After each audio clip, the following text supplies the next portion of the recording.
Yes, good evening everyone. So welcome back to our session. So ఈ రోజు మనం ఈ సెషన్ లో హోవార్డ్ గార్డెనర్ థియరీ గురించి మనం డిస్కస్ చేసుకోవడం జరుగుతుంది. సో ఇది కూడా మనకి డిఎస్సి లేదా సిటెట్ లేదా టెట్ ఎగ్జామినేషన్ పాయింట్ ఆఫ్ వ్యూలో చాలా చాలా ఇంపార్టెంట్ టాపిక్ అన్నమాట. ఏంటంటే టాపిక్ పేరు Howard Gardner theory. Okay, so already మనం ప్రీవియస్ వీడియో క్లాసెస్లో థియరీస్ ఆఫ్ ఇంటెలిజెన్స్ని కవర్ చేసుకోవడం జరిగింది. థియరీస్ ఆఫ్ ఇంటెలిజెన్స్ మొత్తం 5 ఉంటాయని చెప్పుకున్నాం. Unifactor theory, 2 factor theory, multiple factor theory and అలాగే group factor theory, structural or model of intelligence factor theory. So ఇలా మొత్తం 5 డిఫరెంట్ థియరీస్ ఆఫ్ ఇంటెలిజెన్సెస్ సక్సెస్ఫుల్గా కంప్లీట్ చేసుకున్నాం. సో దాని యొక్క కంటిన్యూషన్ పార్ట్ ఏంటంటే Howard Gardner's theory of multiple intelligence. Multiple intelligence వేరు, multiple factor theory of intelligence వేరు. చాలా మంది ఇక్కడ కన్ఫ్యూజ్ అవుతూ ఉంటారు. నేను రాసింది మల్టిపుల్ ఇంటెలిజెన్స్ మాత్రమే, multiple factor theory of intelligence కాదు. Multiple factor theory of intelligence అన్నది టార్నడే ప్రతిపాదించాడు అనమాట. ఫ్యాక్టర్ అంటే అక్కడ కారకం అవుతుంది, కానీ ఇక్కడ కారకం కాదు, ఇంటెలిజెన్స్ మాత్రమే. అందుకే మల్టిపుల్ ఇంటెలిజెన్స్ అన్నది తప్ప మల్టిపుల్ ఫ్యాక్టర్ థియరీ అనట్లే. ఫ్యాక్టర్ అంటే కారకం, కానీ ఇక్కడ కారకం గురించి చెప్పట్లే. మల్టిపుల్ ఇంటెలిజెన్స్ అంటే ఒక వ్యక్తిలో ఒక్క ఇంటెలిజెన్స్ కంటే number of several distinct type of intelligences ఉంటాయి అని చెప్పిన అతను హోవార్డ్ గార్డెనర్. అందుకే దీన్ని థియరీ ఆఫ్ మల్టిపుల్ ఇంటెలిజెన్స్ అన్నాడు. చూసుకోండి ఒకసారి పేరు. మల్టిపుల్ ఇంటెలిజెన్స్ అని రాసేది తప్ప multiple factor theory of intelligence రాయలేదు. మల్టిపుల్ ఫ్యాక్టర్ థియరీ, ఫ్యాక్టర్ అన్న వర్డ్ వస్తే అక్కడ టార్నడైక్ అవుతుంది. సో ఫ్యాక్టర్ అన్న వర్డ్ లేదు కాబట్టి మల్టిపుల్ ఇంటెలిజెన్స్. సో దాని గురించి చెప్పిన వ్యక్తి ఎవరంటే హోవార్డ్ గార్డెనర్స్. దీన్నే మనం థియరీ ఆఫ్ మల్టిపుల్ ఇంటెలిజెన్స్, తెలుగులో బహుళ ప్రజ్ఞా సిద్ధాంతం అంటాం.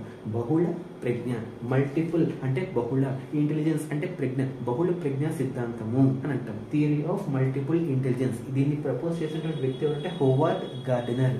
ఏ ఇయర్లో అంటే 1983, 1983వ సంవత్సరంలో హోవార్డ్ గార్డెనర్ అనే వ్యక్తి బహుళ ప్రజ్ఞా సిద్ధాంతాన్ని డెవలప్ చేశాడు. దాన్ని మనం థియరీ ఆఫ్ మల్టిపుల్ ఇంటెలిజెన్స్ అంటాం.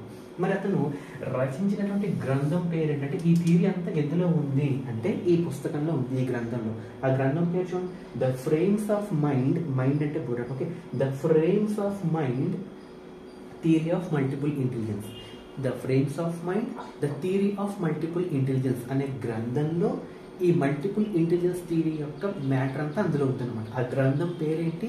The frames of mind the theory of multiple intelligence. మళ్ళీ చెప్పండి, the frames of mind the frames of mind the theory of multiple intelligence అనే గ్రంథంలో ఈ థియరీ ఆఫ్ మల్టిపుల్ ఇంటెలిజెన్స్ సంబంధించినటువంటి ఇన్ఫర్మేషన్ అంతా Howard gardener ప్రతిపాదించి అందులో పెట్టాడు అనమాట. ఇప్పుడు దీనికి ఎగ్జామ్లో అడుగుతాడు, మల్టిపుల్ ఇంటెలిజెన్స్ థియరీని ప్రపోజ్ చేసినటువంటి సైకాలజిస్ట్ ఎవరు? Howard gardener. అలాగే హోవార్డ్ గార్డెనర్ ఏ థియరీని ప్రపోజ్ చేశాడు? మల్టిపుల్ ఇంటెలిజెన్స్ థియరీని ప్రపోజ్ చేశాడు. ఏ గ్రంథం నుంచి తీసుకోబడింది? The frames of mind the theory of multiple intelligence. లేదా ఇప్పుడు క్వశ్చన్ తిప్పి అడుగుతుంది, the frames of mind the theory of multiple intelligence అనే పుస్తక గ్రంథ రచయిత ఎవరు? Howard gardener. ఏ ఇయర్లో? 1983. ఇక్కడ నెంబర్ ఆఫ్ క్వశ్చన్స్ కవర్ అయిపోయి. అయితే ఇప్పుడు ఏంటంటే చూసుకోండి, ఇతని గురించి చెప్పాలంటే అంటే హోవార్డ్ గార్డెనర్ గురించి చెప్పాలంటే ఇతను ఒక కోఆర్డినేటర్గా పనిచేశాడు. ఓకే, ఒక కోఆర్డినేటర్గా వర్క్ చేశాడు. ఎక్కడ అంటే ఏ ప్రాజెక్ట్లో అంటే గుడ్ వర్క్ అనే ఒక ప్రాజెక్ట్ అనమాట. ఓకే, అమెరికా కంట్రీలో ఒక ప్రాజెక్ట్ జరిగిందండి. ఆ గుడ్ వర్క్ ప్రాజెక్ట్లో ఒక కోఆర్డినేటర్గా పనిచేశాడు అనమాట. ఎవరి దగ్గర అంటే గుడ్ మ్యాన్. అతని పేరేంటండి? గుడ్ మ్యాన్ అనే అతను గుడ్ వర్క్ అనే ప్రాజెక్ట్ స్టార్ట్ చేస్తే ఆ గుడ్ వర్క్ ప్రాజెక్ట్కి ఈ హోవార్డ్ గార్డెనరు కోఆర్డినేటర్గా పనిచేశాడు అనమాట. ఏ ఇయర్లో? 1995. అది అతని యొక్క ఇంట్రడక్షన్ అనమాట. Howard gardener worked as the coordinator for the Goodman project which was supported by the Goodman in the year of 1995. Project పేరు ఏంటంటే గుడ్ వర్క్ ప్రాజెక్ట్. ప్రాజెక్ట్ పేరు ఏంటంటే గుడ్ వర్క్ ప్రాజెక్ట్. ప్రాజెక్ట్ పేరు గుడ్ వర్క్. స్టార్ట్ చేసిన వ్యక్తి good man. ఏ ఇయర్లో? 1995లో. దానికి కోఆర్డినేటర్గా నియమించింది ఎవరంటే హోవార్డ్ గార్డెనర్. హోవార్డ్ గార్డెనర్ కోఆర్డినేటర్గా పనిచేశారు. దేనికి అంటే గుడ్ వర్క్ అనే ప్రాజెక్ట్కి. ఆ గుడ్ వర్క్ అనే ప్రాజెక్ట్ డెవలప్ చేసింది గుడ్ మ్యాన్. ఏ ఇయర్లో? 1995. ఇక్కడ వరకు ఓకే కదండి మొత్తం. సో అయితే ఇతని ప్రకారంగా ఏం చెప్పాడు? థియరీ ఆఫ్ మల్టిపుల్ ఇంటెలిజెన్స్ అని చెప్పాడు. అసలు ఇంటెలిజెన్స్ అంటే ఏంటి? అకార్డింగ్ టు హోవార్డ్ గార్డెనర్, అంటే గార్డెనర్ ప్రకారంగా ఇంటెలిజెన్స్ అంటే ఏంటి అంటే ఇక్కడ చూడండి డెఫినేషన్ రాశాను. Ability to produce original products. Ability to produce original products. Original products అంటే ఏంటి? ఆ కల్చర్కి సంబంధించినటువంటి సమస్యలు ఏవైతే ఉంటాయో, అంటే ఆ కల్చర్ అంటే ఒక వ్యక్తి నివసిస్తున్నటువంటి ఆ కల్చర్లో ఏమైనా సమస్యలు వస్తే ఆ సమస్యలు తగ్గట్టు ఉన్న పరిష్కారాన్ని మొత్తం పరిష్కరించుకుని తిరిగి మళ్ళీ ఉత్పత్తి చేసే ఎబిలిటీనే ఇంటెలిజెన్స్ అంటారు. అంటే దీన్ని బట్టి మనకి ఏమర్థమైంది? హోవార్డ్ గార్డెనర్ థియరీ ప్రకారంగా ఇంటెలిజెన్స్ డెవలప్ అవ్వాలంటే ప్రధాన కారణం కల్చర్. ఇది మనకి ఎగ్జామ్లో అడుగుతాడు. According to Howard gardener, in order to develop the concept of intelligence, which of the following factor plays a key role? అక్కడ ఇంపార్టెంట్ కీ రోల్ ప్లే చేసేది కల్చర్, అంటే సంస్కృతి. ఆ సంస్కృతికి తగ్గట్టుగా ఉత్పాదకాలు చేయాలన్నమాట. అంటే ability to produce original products అనమాట. అంటే కల్తీ లేకుండా సహజ సిద్ధంగా డెవలప్ చేసుకునే ఎబిలిటీస్ని ప్రొడ్యూస్ చేసేదే అంటే ఇంటెలిజెన్స్ అని చెప్పాడు అనమాట. అంటే ఇంటెలిజెన్స్ అంటే దేని మీద డిపెండ్ అవుతుంది? కల్చర్. అంటే culture plays a very important key role అని అర్థం అవ్వాలన్నమాట. సంస్కృతే ప్రధానమైనటువంటి కారణము. ఇంటెలిజెన్స్ డెవలప్ అవ్వాలి అంటే కల్చర్ మాత్రమే ప్రధాన కారణము. ఈ రెండింటిని బేస్ చేసుకుని ability to produce original products according to the culture. ఆ కల్చర్కి తగ్గట్టుగా ఎబిలిటీ టు ప్రొడ్యూస్ ఏం ప్రొడ్యూస్ చేయాలి? ఒరిజినల్ ప్రొడక్ట్స్ ప్రొడ్యూస్ చేసేటట్టుగా చేసేదే ఏంటి? ఇంటెలిజెన్స్. ఆ ఇంటెలిజెన్స్కి దోహదపడేదే కల్చర్ సంస్కృతి. ఇది చాలా ఇంపార్టెంట్ అండి, అర్థమైనా లేదా? అయితే ఇక్కడ ఇంకొక పాయింట్ కూడా చెప్పాడండి, అది గుర్తుపెట్టుకోండి. ఆ పాయింట్ ఏంటంటే మనిషికి థియరీ ఆఫ్ మల్టిపుల్ ఇంటెలిజెన్స్, అంటే ఒక రకమైన ఇంటెలిజెన్స్ మాత్రమే కాదు, మల్టిపుల్ ఇంటెలిజెన్స్ అంటే డిఫరెంట్ టైప్స్ ఆఫ్ ఇంటెలిజెన్సెస్ అన్నవి మనిషిలో ఉంటాయి. అంటే బహుళ ప్రజ్ఞ అన్నాం కాబట్టి ఒక రకమైన ప్రజ్ఞ కాదు, ఒక మనిషిలో డిస్టింక్ట్ టైప్స్ ఆఫ్ ఇంటెలిజెన్సెస్ అన్నవి ఉంటాయి. అవి బ్రెయిన్లో డెవలప్ అయి ఉంటాయి అని చెప్పాడు అనమాట. అయితే ఇక్కడ బ్రెయిన్ గురించి అతను ఏం చెప్పాడంటే, ఎవరు? హోవార్డ్ గార్డెనర్ బ్రెయిన్ గురించి ఏం చెప్పాడంటే, బ్రెయిన్లో కనుక ఏదైనా ఒక పార్ట్ నశిస్తే లేదా డ్యామేజ్ అయితే, లేదా ఒక యాక్సిడెంటల్గా గాను లేదా ఫిజికల్గాను మెంటల్గాను ఏదో ఒక బ్రెయిన్లో ఏదో ఒక భాగం కనుక నశిస్తే, డ్యామేజ్ అయితే, ఏ పార్ట్ అయితే డ్యామేజ్ అవుతుందో ఆ పార్ట్కి తగ్గ ఎబిలిటీ మాత్రమే ఎఫెక్ట్ అవుతుంది తప్ప రిమైనింగ్ ఇంటెలిజెన్సెస్ అన్నీ బాగానే ఉంటాయి అని చెప్పాడు. అంటే ఒక పార్ట్కి నష్టం జరిగితే కంప్లీట్గా మిగతా ఇంటెలిజెన్సెస్ మీద ప్రభావితం చూపదు. ఆ పార్ట్కి సరిపడ ఎబిలిటీ ఏదైతే ఉందో ఆ ఎబిలిటీ మాత్రమే మనిషి కోల్పోతాడే తప్ప రిమైనింగ్ ఎబిలిటీస్ అన్నీ కూడా బాగానే పనిచేస్తాయి అని చెప్పాడు. ఫర్ ఎగ్జాంపుల్ అంతెందుకండి, ఇప్పుడు 10th క్లాస్ పాత syllabus state board, AP state బోర్డులో యాటిట్యూడ్ ఈజ్ ఆల్టిట్యూడ్ అనే ఇంగ్లీష్ లెసన్ ఉండేది, అర్థం కదా? అంటే నిక్ లెసన్ ఒకటి ఉండేది, యాటిట్యూడ్ ఈజ్ ఆల్టిట్యూడ్. అతను ఎలా పుట్టాడు? ఒక టోర్సోగా పుట్టాడు. టోర్సోగా అంటే ఏంటి? హ్యాండ్స్ లేక, లెగ్స్ లేక, అతను అందరి చేత టీజింగ్, బలింగ్. అంటే యాటిట్యూడ్ ఈజ్ ఆల్టిట్యూడ్ అనే లెసన్లో అతను ఒక హ్యాండిక్యాప్డ్, అంటే కంప్లీట్ టోర్సోగా పుట్టాడు. టోర్సోగా పుట్టిన అంత మాత్రం అతన్ని అంత ఇంటెలిజెన్స్ ఉంది, అవునా కదా? అంటే హ్యాండ్స్ లెగ్స్కి సరిపడే నాలెడ్జ్ లేదు, బట్ బుర్రకు సంబంధించిన నాలెడ్జ్ ఉందా లేదా?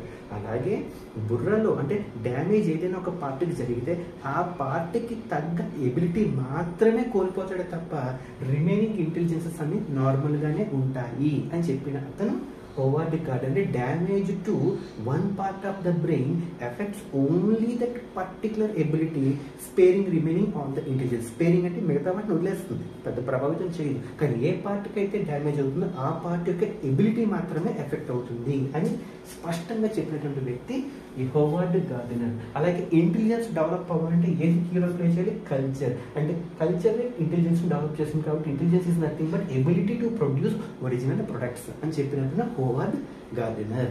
మరి ఇనీషియల్గా హోవార్డ్ గార్డెనర్ మల్టిపుల్ ఇంటెలిజెన్సెస్ 7 ఉంటాయని చెప్పాడు అనమాట. 7 ఏంటంటే అది ఇక్కడ చూడండి 7 ఉంటాయి. ఇదే 7 నెంబర్ ఇదివరకు మీకు ఎక్కడో గుర్తొస్తుంది చూడండి. ప్రైమరీ మెంటల్ ఎబిలిటీస్ థియరీ చెప్పినప్పుడు చెప్పాను. Primary mental abilities theory L Thurstone group factor theory చెప్పినప్పుడు చెప్పాను. అక్కడ విఐపి ఎస్డబ్ల్యూఏన్ విఐపి స్పాన్ ఉంటుందని చెప్పాను, అవునా కదా? అలాగే ఇక్కడ కూడా 7 డిఫరెంట్ టైప్స్ ఆఫ్ ఇంటెలిజెన్సెస్ ఉంటాయి. మరి ఆ 7 ఏంటి అంటే ఇంటర్ పర్సనల్, జాగ్రత్త చూడండి, inter personal. Second one intra personal. రెండు చూద్దాం. Interpersonal, intrapersonal. ఇంటర్పర్సనల్ అంటే ఒక వ్యక్తి మరొక వ్యక్తి అంటే సాంఘికంగా, సోషియల్గా సమాజంలోకి వెళ్ళి ఎదుట వ్యక్తి యొక్క feelings, emotions, beliefs, values, ethics, వాళ్ళ యొక్క ఫీలింగ్స్ని కనుక అర్థం చేసుకుని వాళ్ళతో పరస్పరంగా మ్యూచువల్గా కూర్చుని వాళ్ళ యొక్క ఎమోషన్స్ని కనుక అర్థం చేసుకునే ఇంటెలిజెన్స్ని ఇంటర్పర్సనల్ ఇంటెలిజెన్స్ అంటాం. ఏమంటాం?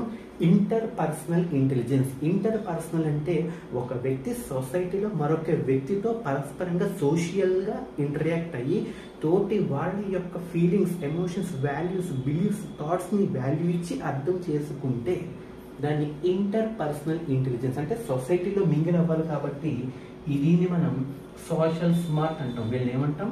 Social smart. సోషల్ స్మార్ట్ అంటే ఏంటి? సోషల్ సబ్జెక్ట్లో స్మార్ట్గా ఉండడం కాదట. సోషల్ స్మార్ట్ అంటే సమాజంలోకి వెళ్ళి తోటి వ్యక్తులను అర్థం చేసుకుంటాడు కాబట్టి ఇంటర్పర్సనల్ అంటాం. అంటే ఒక రాజకీయ నాయకులు అంటే రిలీజియస్ లీడర్స్ అంటే మతానికి సంబంధించిన బోధకులు అంటే రిలీజియస్ లీడర్స్, పొలిటికల్ లీడర్స్, సైకాలజిస్టులు, కౌన్సిలర్స్, సేల్స్ పర్సన్స్, ఎడ్యుకేటర్స్ వీళ్ళందరూ కూడా తోటి వ్యక్తులను అర్థం చేసుకుంటారు కాబట్టి ఇంటర్పర్సనల్. అదే సెకండ్ ఏంటి? ఇంట్రాపర్సనల్. ఇంట్రా కాదు, ఇంట్రాపర్సనల్. ఇంట్రాపర్సనల్ అంటే తనకు తానుగా అర్థం చేసుకోవడం. తనకు తానుగా అంటే వ్యక్తి అంతర్గతంగా తనకు తాను అర్థం చేసుకోవాలి. అంటే తన యొక్క వాల్యూస్ ఏంటి, తన యొక్క మోటివేషన్ ఏంటి, తన యొక్క ఎథిక్స్ ఎలా ఉన్నాయి, తను ఏ విధంగా రియాక్ట్ అవుతున్నాడు, తను ఏ విధంగా రెస్పాండ్ అవుతున్నాడు, తనకు తానుగా ఫస్ట్ సెల్ఫ్ అండర్స్టాండింగ్ చేసుకుంటే దాన్ని ఇంట్రాపర్సనల్. ఇంటర్పర్సనల్ అంటే సొసైటీకి, ఇంట్రాపర్సనల్ అంటే తనకు తాను. అందుకే దీన్ని సెల్ఫ్ స్మార్ట్ అంటాం. దీన్ని ఏమంటాం? Self smart. సెల్ఫ్ స్మార్ట్ అంటే ఏంటి? తనకు తాను అర్థం చేసుకోవాలి. తన లెవెల్ ఏంటి, తన యొక్క వాల్యూ ఏంటి, తన యొక్క మోటివేషన్ లెవెల్ ఏంటి, తన యొక్క రిప్రజెంటేషన్ లెవెల్ ఏ విధంగా ఉంది, తన యొక్క థింకింగ్ స్కిల్స్ ఏ విధంగా ఉన్నాయి, తనకు తనగా సెల్ఫ్గా ఇంటెలిజెన్స్ ఉంటే దాన్ని సెల్ఫ్ స్మార్ట్ అంటాము. ఎదుటి వ్యక్తిని కనుక అర్థం చేసుకుంటే సోషల్ స్మార్ట్ అంటే ఇంటర్పర్సనల్, ఇంట్రాపర్సనల్. నెక్స్ట్ ఈ రెండు చూడండి, bodily kinesthetic and next spatial visual. ఈ రెండు చాలా ఇంపార్టెంట్, ఎగ్జామ్లో అడుగుతాడు. Bodily kinesthetic. కైనెస్థెటిక్ అంటే ఏంటి? మన సైకోమోటర్ డొమైన్ ఎబిలిటీస్ ఉపయోగించుకుని బాడీ యొక్క మూమెంట్స్ అంటే బాడీలో ఉన్నటువంటి locomotor abilities like hands, legs కంప్లీట్గా బాడీ మూవ్ చేసి ఎబిలిటీ కనుక ఇంటెలిజెన్స్ ఉంటే దాన్ని బాడీలీ కైనెస్థెటిక్ అంటే for example athletes, sports persons, అర్థమైంది? Sports persons, athletes, dancers, singers, అవునా కదా, వీళ్ళందరూ కూడా బాడీలీ ఒక డ్యాన్స్ వేయాలంటే కంప్లీట్గా బాడీ అంతా షేక్ చేయాలి. ఒక ఆట ఆడాలంటే క్రికెటర్స్ కంప్లీట్గా బాడీ, లెగ్స్ ఇవన్నీ యూజ్ చేయాలి. అలాగే రన్నింగ్ చేయాలంటే కంప్లీట్గా బాడీ అనేది యూజ్ చేస్తాం. కాబట్టి బాడీలీ కైనెస్టిక్ పీపుల్ని బాడీ స్మార్ట్ పీపుల్ అంటాం. ఏమంటాం? బాడీ స్మార్ట్ అంటే వాళ్ళకి జస్టర్స్ మజిల్ పవర్ని బేస్ చేసుకుని వాళ్ళకి ఇంటెలిజెన్స్ అనేది ఉంటుంది అనమాట. లోకోమోటర్ ఎబిలిటీస్ అంటే మజిల్ పవర్ని బేస్ చేసుకుని ఉంటుంది అనమాట. Next one spatial or visual.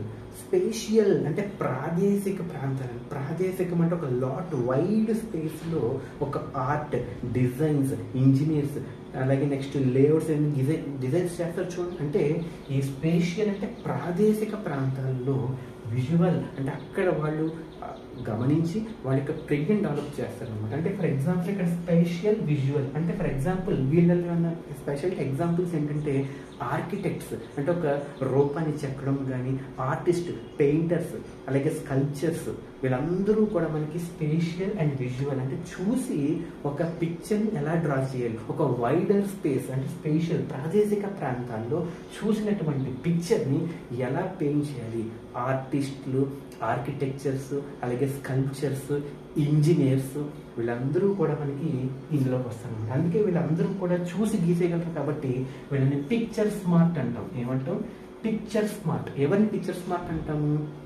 Spatial, visual intelligence ఎవరిలో అయితే ఉంటుందో పిక్చర్ స్మార్ట్ అంటాం. బాడీ మొత్తం ఉంటే బాడీ స్మార్ట్ అంటాం. ఎదుటి వాళ్ళని అర్థం చేసుకుంటే సోషల్ స్మార్ట్ అంటాం. తనకు తను అర్థం చేసుకుంటే సెల్ఫ్ స్మార్ట్ అంటాం. అంటే ఇంటర్పర్సనల్, ఇంట్రాపర్సనల్.